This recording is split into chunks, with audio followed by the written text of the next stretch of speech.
Bonjour, aujourd'hui je vais vous présenter plusieurs façons de développer votre réseau d'affaires et je vais vous expliquer comment choisir parmi les plus efficaces. Avant de développer votre réseau d'affaires, vous devez décider de l'objectif pour lequel vous devez le développer. Vous pouvez être à la recherche de gloire et vous voulez que tout le monde vous connaisse et vous reconnaisse. Vous pouvez être à la recherche de partenaires pour développer de nouveaux projets ou vous pouvez aussi vouloir développer votre chiffre d'affaires. Je vais m'intéresser à la façon de développer son réseau d'affaires pour trouver de nouveaux clients ou pour chercher des partenaires, car ce sont les deux raisons les plus courantes pour faire du développement réseau. Quelles sont les façons les plus courantes de développer son réseau professionnel? Si vous faites une recherche sur Internet, vous tomberez toujours sur le même conseil.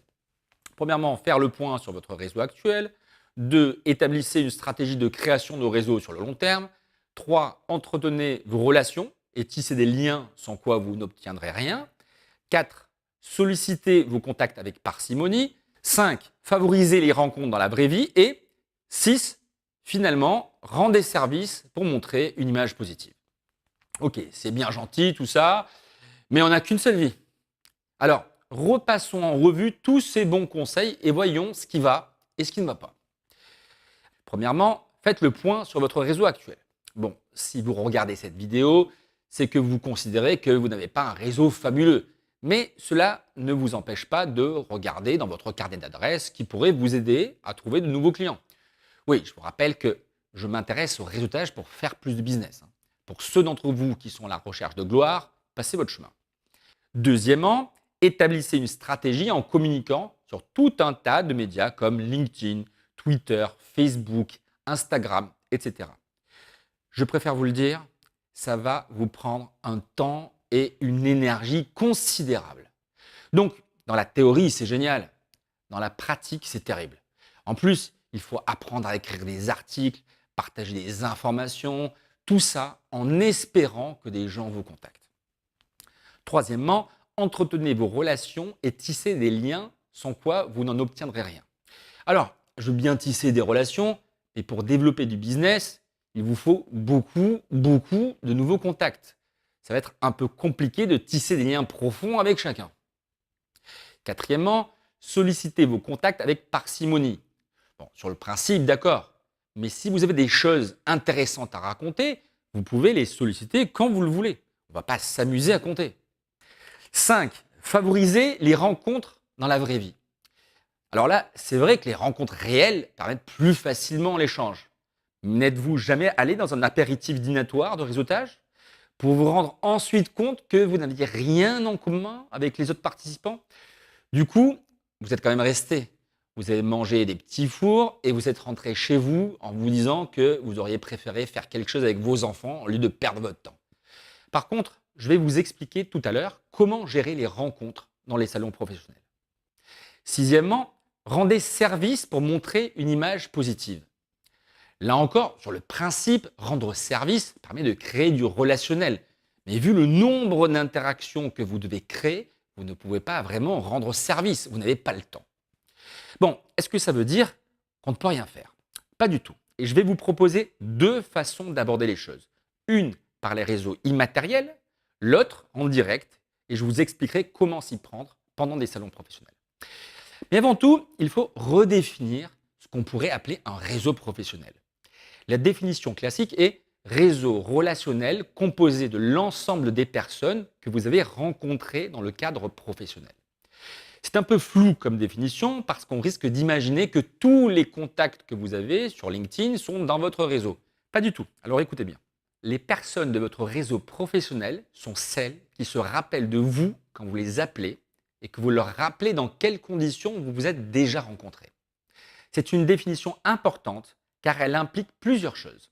D'abord, cela veut dire que vous êtes obligé d'avoir parlé à la personne en vrai, sinon elle ne se rappellerait pas de vous.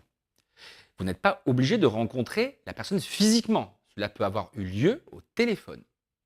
Vous n'avez pas nécessairement eu besoin de lui rendre service dans le passé. Vous n'avez pas eu besoin de tisser des liens profonds. Vous n'avez pas eu besoin de rédiger des centaines d'articles sur Facebook, Twitter, Instagram et autres réseaux sociaux. Alors, comment maintenant développer son réseau professionnel? D'abord sur les réseaux immatériels. D'abord, ne perdez pas de temps à vous éparpiller sur plusieurs sites à la fois. Ne tournons pas autour du pot. Allez sur LinkedIn, payez un abonnement premium qui vous permet de faire des recherches de profil et commencer à demander les personnes en contact direct. Inutile de faire un laïus du pourquoi, du comment, de la demande, même si tous les sites vous recommandent de le faire, c'est beaucoup d'énergie. Seule exception, si les profils que vous recherchez sont ultra rares.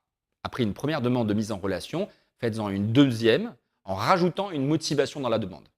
Si la première n'a pas été acceptée, évidemment. Bon, jusque-là, strictement rien de nouveau. Mais qu'est-ce qu'on fait des contacts qui ont accepté? Eh bien, c'est là la nouveauté. Recherchez le numéro de téléphone de l'entreprise si le téléphone du contact n'est pas dans sa fiche et appelez chacun des contacts qui aura accepté votre demande de mise en relation. Et de quoi allez-vous parler? Là, c'est à vous de décider. Si vous voulez uniquement vendre vos produits, après avoir rappelé à la personne qu'elle a accepté d'être en relation avec vous via LinkedIn, vendez ce que vous avez à vendre. Si vous cherchez un partenaire, faites votre proposition. En tout cas, pour créer du relationnel, sur le principe, il faut discuter avec cette personne comme si vous étiez autour d'une machine à café. L'avantage, c'est qu'avant d'entamer la discussion, vous avez choisi le profil de cette personne et comme vous êtes au téléphone, vous ne perdez pas de temps. Alors, désolé pour ceux qui défendent les rencontres aléatoires dans la vie réelle, mais je crois qu'on n'a plus le temps pour ça. Et si vous vous trouvez des atomes crochus avec quelqu'un, vous finirez par le rencontrer en réel. Mon conseil numéro 1, c'est de ne pas perdre de temps parce que le développement d'un réseau professionnel, si on suit les conseils classiques, peut devenir la première source de perte de temps pour vous. Et cela m'amène à la façon de développer son réseau professionnel lors de rencontres réelles. Et soyons clairs, il faut que cela se fasse durant des salons professionnels. Si vous vendez des produits à des gens dans le bâtiment, allez au salon du bâtiment. Si vous vendez à la chimie, allez au salon de la chimie. Inutile de perdre du temps lors de réunions ou meetings durant lesquels tous les profils du monde peuvent se retrouver. Même logique durant les salons professionnels, ne perdez pas votre temps. Votre objectif, faire le tri des personnes qui sont intéressantes pour vous. Et il faut le faire le plus rapidement possible et en grande quantité. Durant un salon professionnel, votre objectif n'est pas de discuter avec les gens, mais de récupérer des cartes de visite et les qualifier. Comment s'y prendre? Utilisez la phrase suivante à chaque fois que vous voulez rencontrer quelqu'un. Bonjour, je profite de ce salon professionnel pour rencontrer un maximum de personnes dans le milieu du bâtiment. Je vends des parpaings ultra légers et pliables durant le transport. Et vous, que faites-vous? Alors, vous remplacerez milieu du bâtiment par votre secteur d'activité et vous ferez une phrase courte pour présenter ce que vous faites. Mais surtout, immédiatement, demandez à la personne ce qu'elle fait. Comprenez bien, le but n'est pas de dire ce qu'on fait à ce stade-là, mais de savoir ce que font les autres. Pourquoi? Parce que vous saurez si ça vaut la peine de les rappeler après le salon professionnel. Vous prendrez le soin de noter sur chacune des cartes de visite un score d'intérêt. A pour rappeler en priorité, B, rappeler mais pas pressé, C, ne pas rappeler. La grande majorité des cartes sera en C.